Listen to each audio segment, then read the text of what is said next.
찾아뵙고 그래서 저도 통합에 참여했는데 그때 길잡이를 해주셨던 분이 저한테는 김문식 교수님이십니다. 여기서 박수 쳐줘야 제가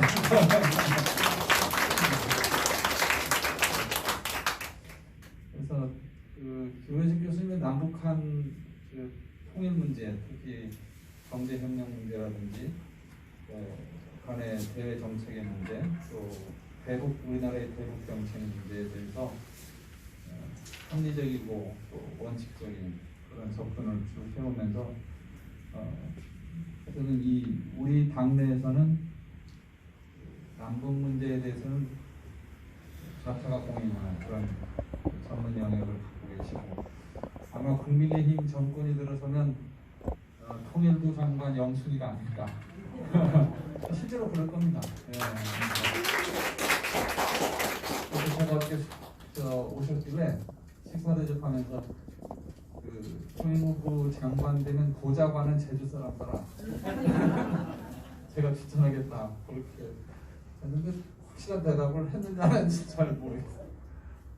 그런 관계고 오늘 강연 국민의힘 중도의 힘인데 지난번에 김종인 비대위원장 계실 때 여러분 언론에서 보셨겠지만 이 비전 전략실장을 맡아서 대여 싸움도 하시고 실제로 대여 기조, 전략, 메시지 이런 것들을 이렇게 기획 총괄 책임하셨던 그런 경험이 있어서 그런 이야기도 들어보는 것도 저희 정직자분들한테는 유익하지 않겠나 하는 그런 차원에서 오늘 모셨습니다. 저희 당에 오늘 오신 분들이 많이 와야 되는데 코로나 때문에 적당히 오늘은 좀 안 오신 분도 계시고 그렇게 된 것 같습니다. 그런데도 불구하고 이 자리를 거의 메우셨기 때문에 강연하고 하시는 시간이 없지 않나 생각하고 언론에서도 직접 유튜브 방송하시라고 하셨다는 말씀에 대해서 감사의 말씀드리고 오늘 이 자리가 저희 제주 도당이 표방하는 제주에서 한국의 미래를 찾는다 이런 취지에 맞게 여러분에게 큰 유익한 시간이 될 것이라고 확신합니다. 우리 김근식 교수님을 여러분께 모시겠습니다.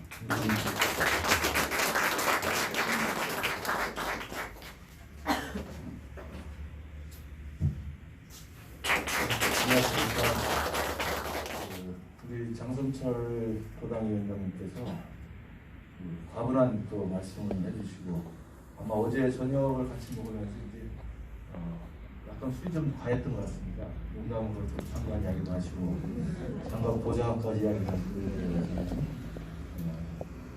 어쨌든 좋은 일들을 서로 우리가 가정을 하고 좋은 생각들을 이야기할 수 있었다는 것은 그만큼 이제 내년 3월에 대선이 있고 그 대선에서 우리가 승리를 해야만 하는 그런 상황이기 때문에 이번에 서울시장하고 부산시장 보궐선거를 이겼습니다만 그래서 그것을 통해서 우리 당이 이제는 이길 수 있다라는 자신감을 이제 조금이라도 회복한 큰 의미가 있습니다. 그러나 거기서 멈춰서는 안 되고 내년 3월 9일 대선이 사실은 더 큰 싸움이기 때문에 내년 대선에서 꼭 승리해야만 되고 그래야 뭐 청와대도 그다음에 내각도 그다음에 각 지자체도 우리가 또 우리의 나라를 바로 세울 수 있는 좋은 사람들로 채울 수 있지 않을까 생각합니다. 제가 오늘 중도의 힘, 국민의힘 중도의 힘 이렇게 뭐 제목을 잡아서 제가 우리 장성철 위원장한테 보냈습니다만 그거 오면서 쭉 들어오면서 생각을 해봤는데 무슨 말씀을 드릴까 이렇게 고민을 좀 해봤습니다. 제가 뭐 주로는 공개 강연을 할 때는 남북 관계나 뭐 대북 정책 했습니다만 최근에 이제 정신이 다 돼가지고 이런 주제도 한번 해보려고 생각을 하고 있습니다. 특히 이제 우리 당에서 지금 이제 또 전당대회를 앞두고 있고 내년 대선 후보 경선도 진행을 해야 되고 또 그리고 결국은 내년 본선에서 이겨야 되기 때문에 우리 당의 진로, 당의 미래에 대해서 아마 여기 계신 당원 동지 여러분이나 당직자분들께서 많은 고민을 하실 거라고 생각합니다. 그래서 그런 맥락에서 우리가 국민의힘이 앞으로 어떤 방향으로 가는 것이 승리할 수 있는 길인지 제 개인적인 고민이기도 하고 여러분들과 같이 고민을 꼭 나눠볼 수 있는 그 주제인 것 같습니다. 우선 그 오전에 보니까 문재인 대통령 그 4주년 기자회견 보셨죠? 네. 저도 뭐 쭉 봤더니 여전히 뭐 우리랑은 생각이 전혀 다른 것 같아요. 그래서 다른 나라에 사시는 것 같기도 하고 또 고집스럽기도 하고 그렇습니다. 그러나 어찌됐든 저는 역으로 오늘 임기 4년차 기자회견을 하면서 문 대통령이 자화자찬했던 그 내용들을 저는 전혀 거꾸로 우리 국민들은 느끼고 있고 민심은 그렇게 흐르고 있기 때문에 내년에 정권 교체 가능성이 저는 굉장히 높다고 생각합니다. 여러분들께 느끼시겠지만 왜냐하면 뭐 정치 부분, 경제 부분, 외교 안보, 그다음에 사회 모든 부분에서 지금 사실은 지난 임기 4년 동안 잘못 가고 있다는 걸 국민들이 체감하고 있기 때문에 저는 대통령이 청와대에서 자기 혼자 나홀로 달나라 화법을 가지고 이야기를 한다 하더라도 국민들은 다 그걸 지켜보고 있고 그래서 내년 대선에 지난 문재인 정권 임기 5년에 대한 명확한 평가를 내릴 거라고 생각합니다. 이제 문제는 제가 이제 항상 강조드리는 겁니다만 문재인 정권을 심판해야 된다. 문재인 정권을 바로 잡아야 된다. 이런 비판의 목소리와 민심이 도도하게 흐르고 있는데 항상 선거라는 것은 그 반문 민심, 그러니까 반문재인 민심을 오롯이 받아 안을 수 있는 저수지가 만들어져야 됩니다. 이걸 이제 정치적 저수지라고 이제 정치학에서 이야기하는데, 그러니까 집권 여당이 잘못하고 있다, 대통령이 잘못하고 있다, 정권이 완전히 나를 망치고 있다 이런 생각이 광범위하게 퍼져 있는데도 불구하고 그런 생각들을 하나로 이렇게 모을 수 있는 그릇이 있어요. 그게 본래 야당입니다. 그렇죠? 그래서 제일 야당인 국민의힘은 바로 그런 문재인 정권을 심판하고자 하는 바닥의 민심을 안을 수 있는 그 저수지 역할을 해야 됩니다. 그걸 제대로 지금 하고 있느냐, 그 제대로 할 수 있는 능력이 있느냐, 아마 이 부분에 대해서 이제 제가 오늘 말씀드리고 싶은 겁니다. 이건 이제 정치적 저수지라고 하는데 실제로 지난 1년 전만 해도 우리 장 위원장도 출마를 했습니다만 저도 서울에서 출마를 했습니다만 다 떨어지지 않았습니까? 1년 전 총선에서도 사실은 제가 정치학자이기 때문에 대통령 임기 5년에 임기 중반에 치러지는 전국적인 선거는 대부분 정치학적 교과서에 따르면 심판 선거예요. 임기 초반에 치러지는 선거는 정권에 대한 지지를 많이 표하는 선거가 됩니다. 그래서 2018년에 지방선거는 민주당이 다 싹쓸이 했었죠.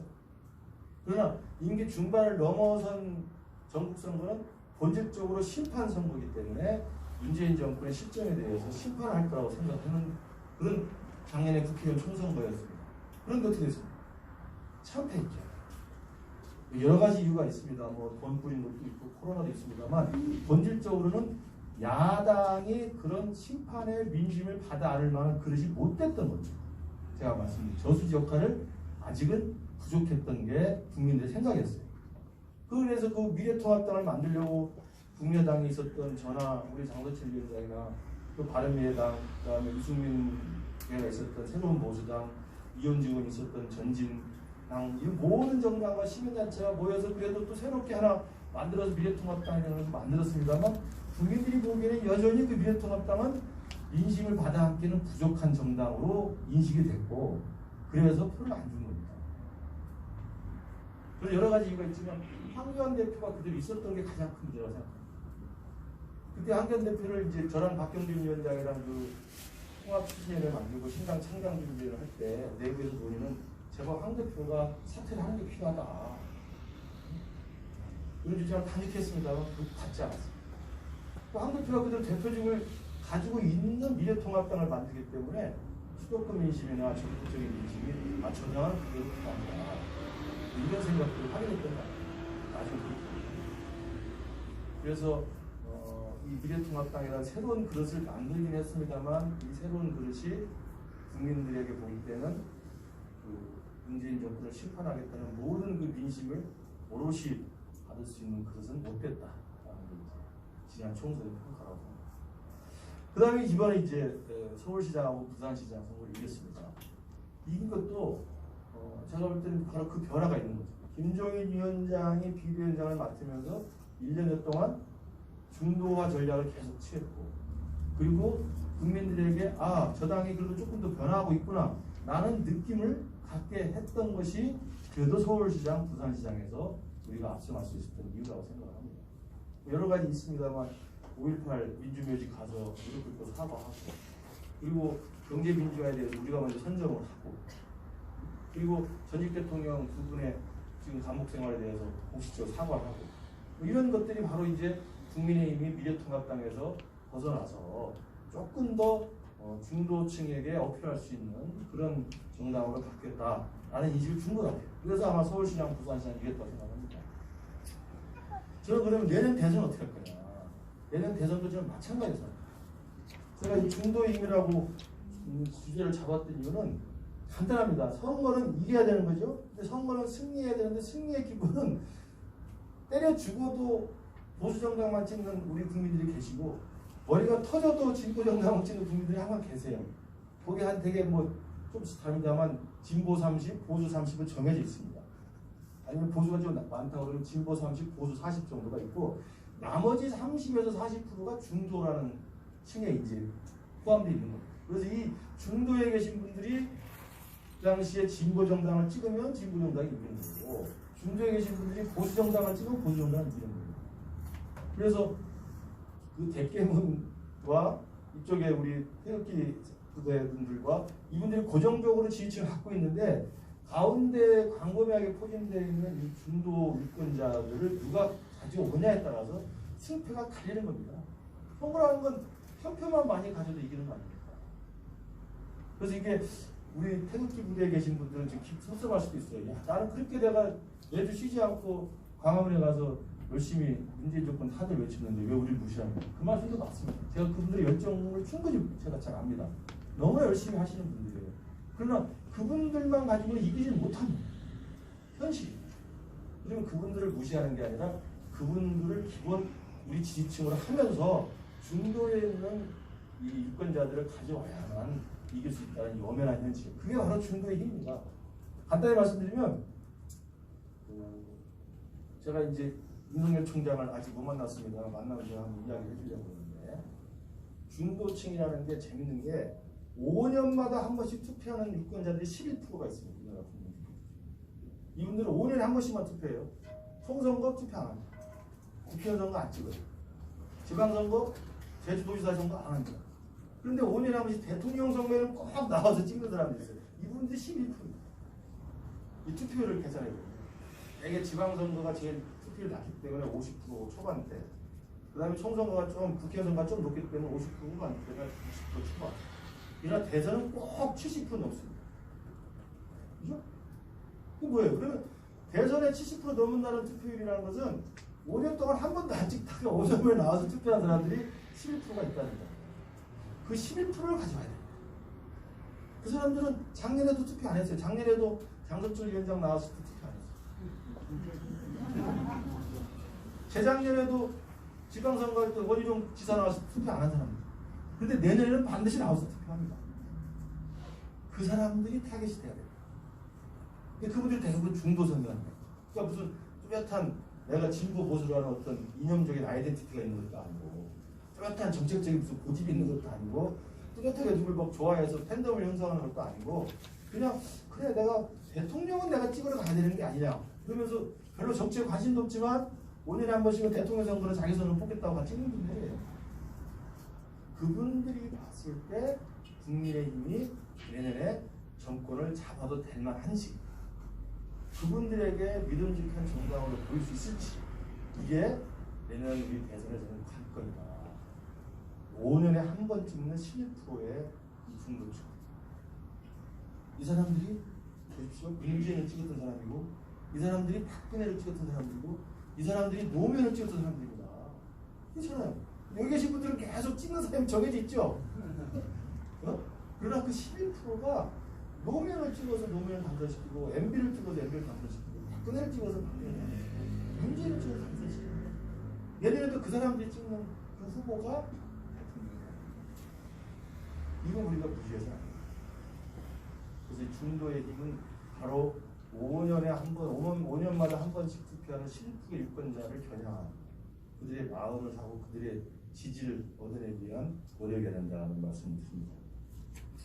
그래서 이제 중도라는 것은 바로 그렇게 진보 30, 보수 30이라는 고정 지지층을 뺀 나머지 이 무당파라고 볼 수가 있는데, 그동안 이제 저랑 장동철 위원장이랑은 안철수와 함께 그 중도층을 어떻게 해보려고 중도정당을 운동을 했었어요. 2012년 대선 때도 제가 안철수 지지 캠프에 있었고, 2016년에 국민의당을 창당할 때도 같이 했었습니다. 그런데 제가 장동철 위원장을 이렇게 꼬셔가지고 미래통합도 넘어왔던 여러 가지 이유가 있습니다만, 제가 안철수와 함께 이 중도를 지향하는 제3지대, 제3정당 운동을 해보니까 제가 지금 느끼는 겁니다만 이건 불가능합니다. 우리 한국 정치에서 제3정당은 이길 수가 없고 제3지대라는 것은 존재하지가 않습니다. 제가 그걸 뼈저리게 느끼고 중도정당을 누구보다도 강력하게 안철수와 함께 해봤기 때문에 제가 경험해서 체험해서 우러난 말씀을 드립니다. 그러니까 중도층은 존재하지만 그 중도층만을 겨냥한 중도정당을 제3지대에 따라 만든다? 이건 이제는 한국 정치에서 실현 불가능합니다.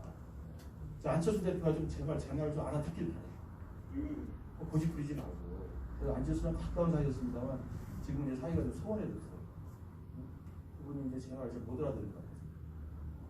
그러니까 중도는 존재하지만 중도만을 그 대상으로 하는 중도정당이 제3지대에 대한민국에 안착하기는 불가능하다. 그래서 제가 지금 제 스스로의 중도정당, 그 중도의 힘을 강화시키는 방법은 따로 독자적으로 정당을 만들어서 양쪽을 비판하면서 존재감을 키우는 게 아니라 보수정당에 들어가서 보수정당을 중도화시키는 것이 중도의 승리입니다. 그래서 제가 작년에 혁신통합추진위원회 위원으로 들어가서 미래통합당 창당을 같이 하고 했더라고요. 제가 그리고 장소춘 위원장을 비롯해서 국민의당, 바른미래당 출신들도 다 모시고 미래통합당에 다 합당을 했죠. 그게 뭐냐? 지금은 이제 안철수는 지금도 바깥에서 뭘 해보려고 합니다만 갈수록 새가 쪼그라들면 안 되는 거고 이거 불가능하고, 제가 안철수 대표에게 조언하고 싶은 것도 그 중도 정당의 가치를 지금 그러면 문재인 정권을 심판하는 것이 시대적 가치이기 때문에 문재인 정권을 심판하기 위한 야당에 들어와서 중도의 승리 전략을 만들어내라는 게 제 입장입니다. 그러기 위해서 저는 움직이고 있고요. 저는 그렇게 생각합니다. 그러니까 진보 보수를 욕하면서 가운데 기계적으로 중간지대를 만들려는 이 기계적 중립주의, 이게 이제 센트리즘이라고 그러는데, 안철수 대표는 그래 난 절대 저 당에도 안 가고 이 당에도 안 가, 그냥 이거 고집할 거야. 이건 오기입니다. 오기. 되지도 않고.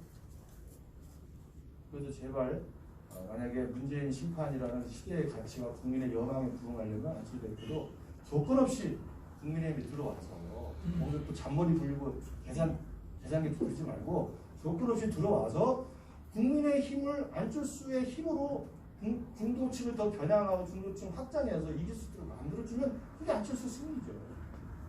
이렇게 지금 당국히 부탁을 드립니다. 안철수 대표가 아마 그 제 말을 듣고 그렇게 해줬으면 너무 좋겠고 그렇게 되기를 바랍니다. 자, 그러면 제가 말씀드린 중도는 제3지대에 따로 제3지대 독자 정당은 존재할 수 없다라고 말씀을 드렸는데, 그럼 중도는 도대체 뭐냐? 중도층이라는 사람들이 갖고 있는 어떤 특징은 무엇이냐? 누구는 진보가 있고 보수가 있으니까 중도라는 가치가 따로 있다고 이야기를 합니다. 중도의 노선이 있다고 생각합니다. 그러나 제가 쭉 경험해보고 체험해본 결과 중도의 이데올로기나 중도의 가치나 중도의 노선은 저는 없다고 생각합니다. 이념적인 색깔은 진보 보수 두 개가 있는 것이고, 중도는 제가 생각하는 한국에서 중도는 뭐냐면 태도입니다. 애티튜드입니다. 진보 안에서도 중도가 있어야 되고 보수 안에서도 중도가 있어야 되고, 그래서 이 중도는 저는 태도라고. 태도는 뭐냐? 문제를 진단하는 태도, 문제를 해결하는 태도, 문제를 접근하는 태도, 이게 다 태도에서 나오는 겁니다. 이 백개문애들 그 태도 아시죠?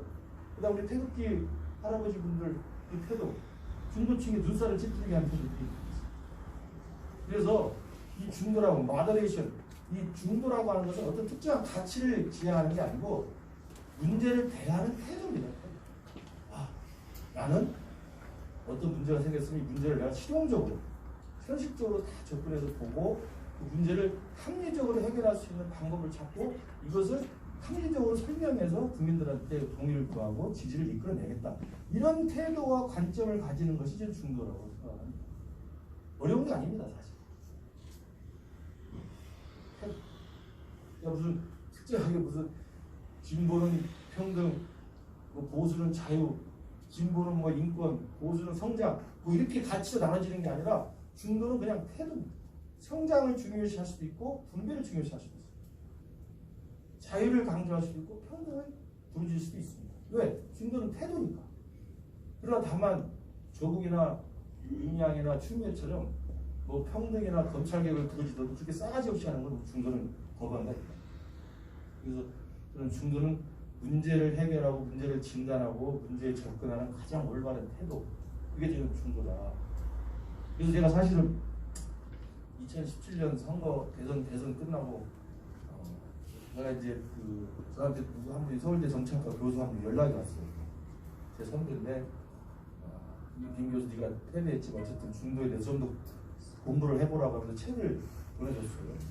미국 정치학자가 쓴 중도의 사상이라는 책인데 그 책을 보내와서 제가 그걸 받아서 안철수 대표한테 하나 제보를 해서 드리고 그 교수를 같이 만나서 식사를 하면서 중도에 대해서 이야기를 좀 했던 그런 기억이 있습니다. 그때 그 책에도 미국 정치학자가 쓴 책에도 중도는 태도라고 명확히 되어 있어요. 그래서 그 책 조건책 뒤에 그 에필로그로 10개의 태도가 쫙 나옵니다. 제가 기회가 되면 장 위원장한테 보내드릴게요. 그래서 중도는 바로 그런 태도에 대한 걸 서양에서 프랑스 혁명 때부터 쭉 이어져 내려온 겁니다. 세상을 바꾸는 방법, 민주주의를 이끌어내는 방법, 이런 면에서 어떤 특정한 정치 세력이 중도적인, 마드리트한 중도적인 태도를 취했다. 이게 바로 중도였던 겁니다. 극단적이지 않아요. 그래서 중도, 마더레이션이라고 하는 것의 반대말은 저는 익스트리미스트다. 극단주의자다. 좌파에도 극단적인 사람들이 있고 우파에도 극단적인 사람들이 있어요. 근데 어느 정치 지형에나 다 있는 겁니다. 극단적인 사람. 이른바 이제 강경파들. 지금도 민주당의 좌파, 진보 진영에 강경파들 있잖아요. 우파에도 마찬가지. 근데 그분들이 중심이 되는 게 아니라 머더리트한 아주 중용 감각이 있고 중도적인 그런 합리적인 사람이 중심이 되는 게 바로 중도가 힘이 강화됩니다라는 말씀을 드리겠습니다.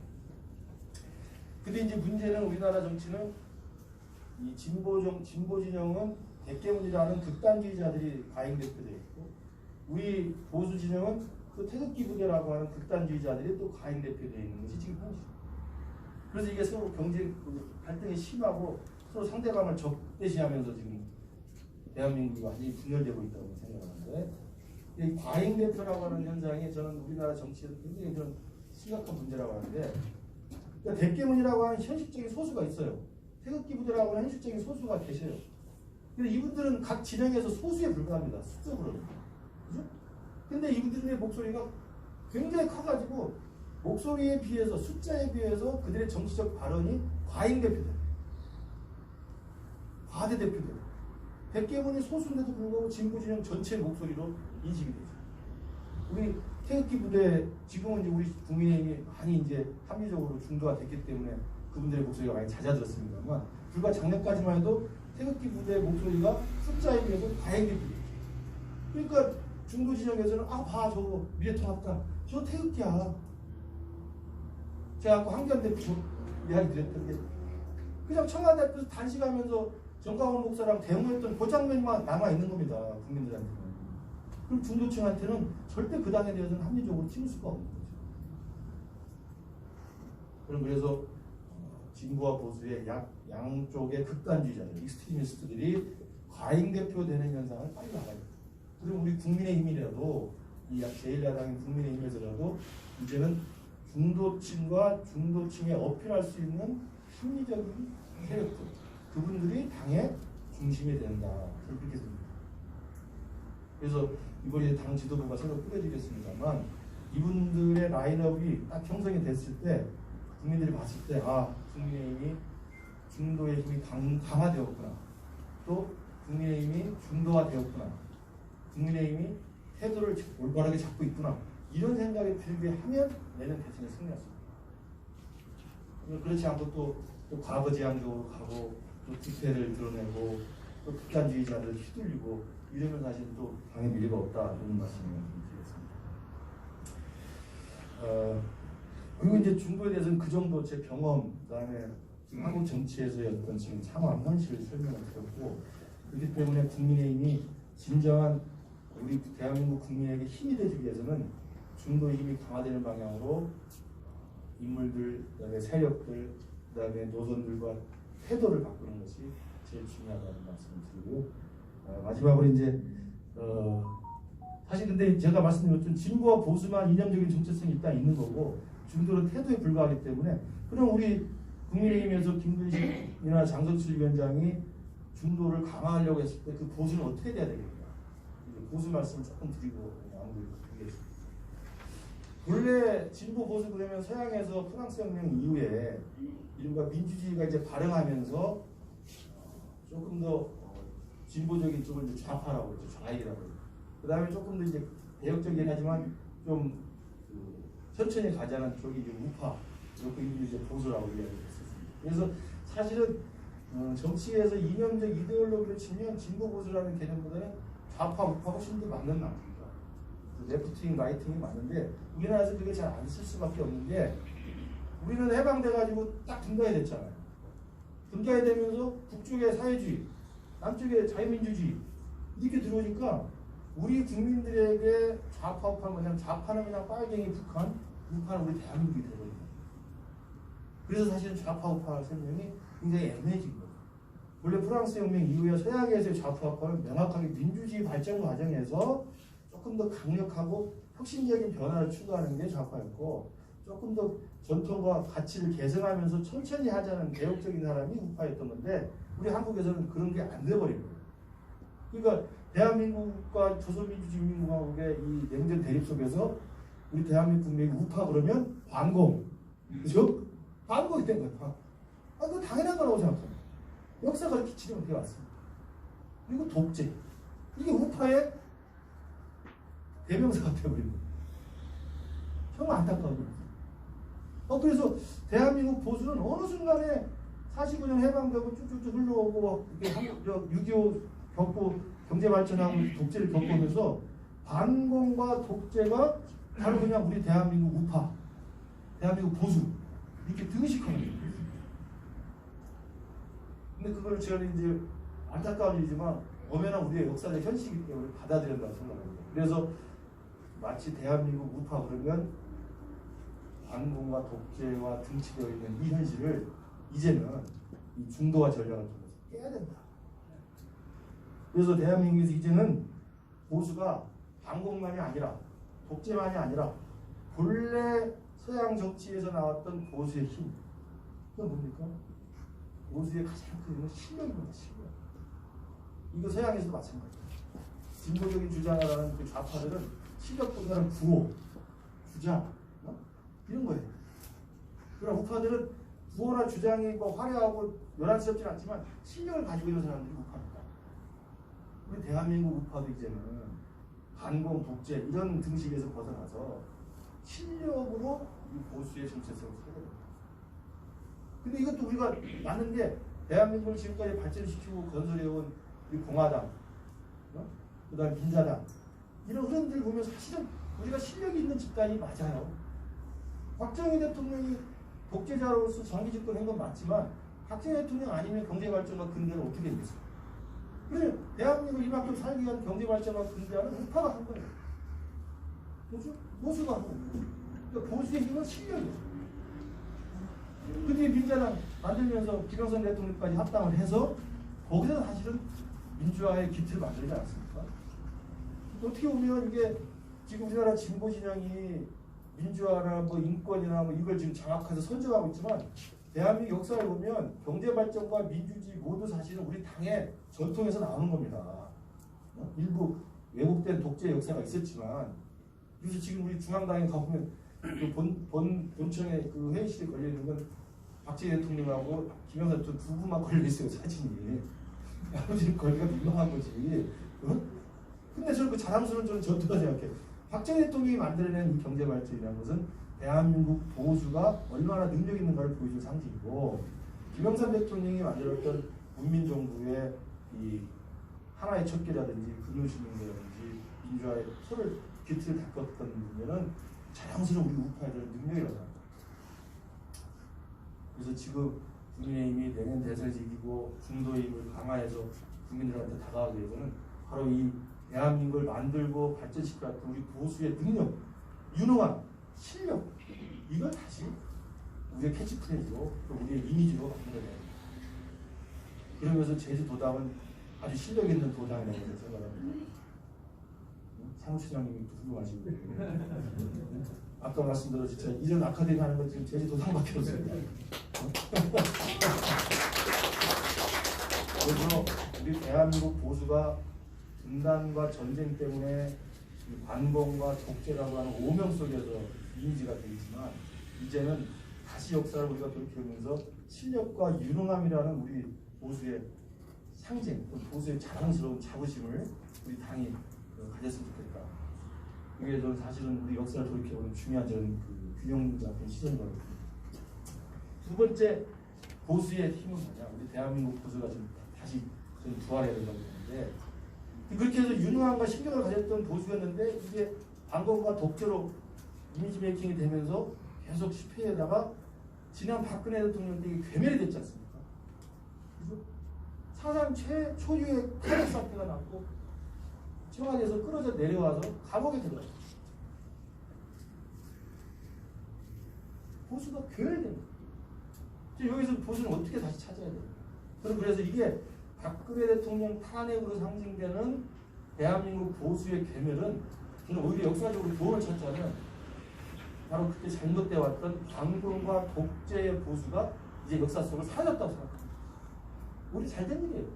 그래 이제는 그동안 반공, 독재, 부패 이런 걸로 점철됐던 우리 보수의 잘못된 부정적 이미지를 그 사건을 위해서 깨끗이 역사의 뒤안길을 보내고 새로운 보수로 태어나야 된다. 이 새로운 보수는 중도화된 마더리타, 아까 내 태도 말씀드렸잖아요. 균형감과 있고 합리적이고 품격 있는 태도, 그게 바로 중도의 태도이기 때문에 그런 태도를 가진 보수를 거듭나는 거예요. 그리고 보수는 아까 말씀드린 실력, 우리 대한민국 지금까지 경제성장시키고 민주를 만들었던 우리 당의 실력 플러스 보수의 가장 큰 부활의 정신은 뭐라고 생각하면 제가 지금 느끼신 건데 겸손함입니다. 겸손함. 보수의 사상적 가치의 기준은요 서양도 똑같습니다. 겸손함입니다. 진보 진영의 가치의 가장 큰 문제는 오만함입니다. 이 역사를 쭉 보면 중세 천년을 서양에 지나면서 중세 천년을 암흑의 시대라고 그러잖아요. 다크에이지라고 그러잖아요. 그러면 천년 동안 인류가 암흑을 살았는데 가장 큰 원인은 뭐냐면 신에 의해서 인간이 노예가 되어 있기 때문입니다. 교황이 모든 걸 통치하고 모든 걸 교회가 다 장악했기 때문에 천년 동안 인류는 인간성에 말살되고 신에 의한 신성 제국이 됐습니다. 그래서 그게 이제 중세 말에 대강 나타난 게 문해 부흥 운동이라서 르네상스잖아요.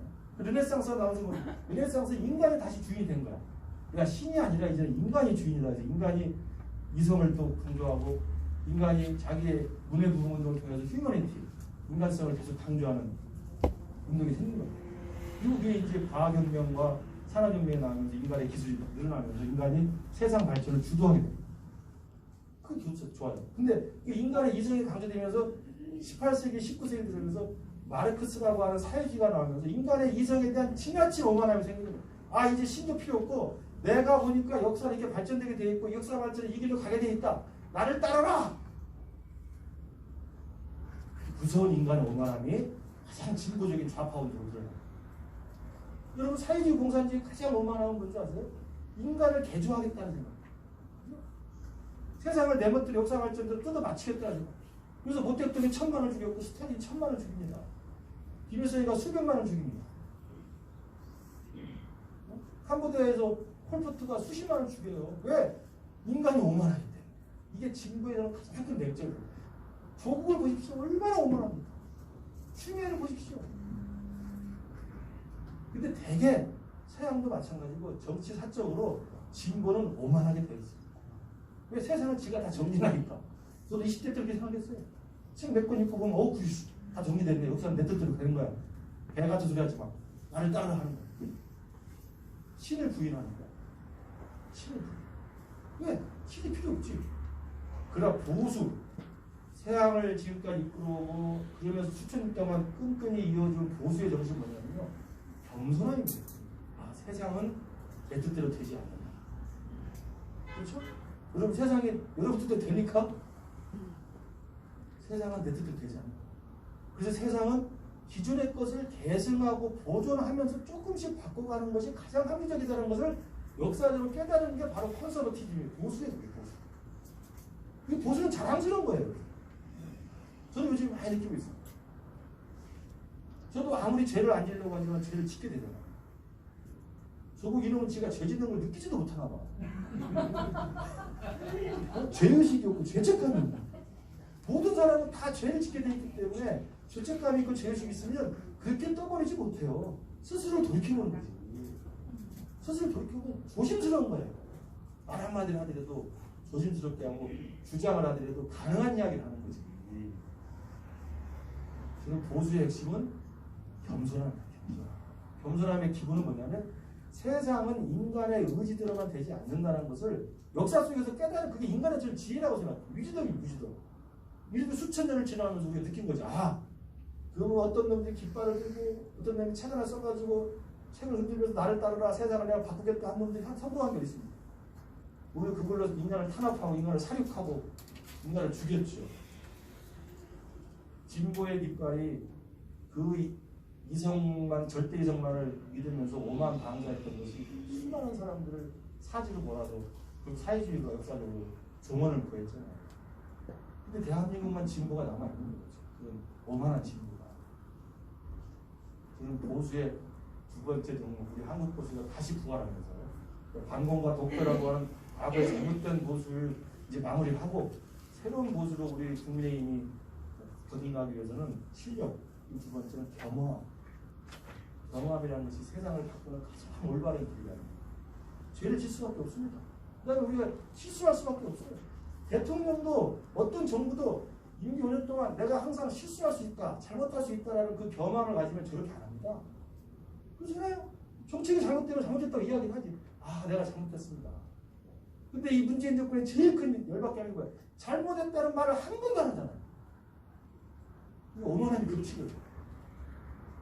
이제 우리 보수는, 우리 국민의힘은 중도화를 통해서 중도의 힘을 확대 강화해서 합리적이고 품격 있고 실력 있는 중도의 태도를 가지고 대한민국 보수가 실력 그리고 겸손함으로 거듭날 수 있는 그런 중심이 되기를 바라고, 그렇게 해야만 아까 제가 모두에 말씀드린 것처럼 내년 대선에서 중도층의 지지를 받아낼 수 있는 가장 온전한 정치적 저수지 역할을 할 수 있습니다. 거기에 한 복판에 우리 당이 또 우리 장성철 위원장을 필두로 한 우리 제주도당에 앞장서 주시기를 간절히 부탁드리겠습니다.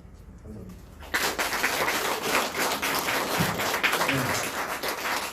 겸손함으로 실력 있는 보수 그리고 능력 있는 보수에 나아갈 길에 대해서 열정적인 평가를 해주신 우리 김건식 위원장님께 큰 박수 부탁드리겠습니다. 감사합니다.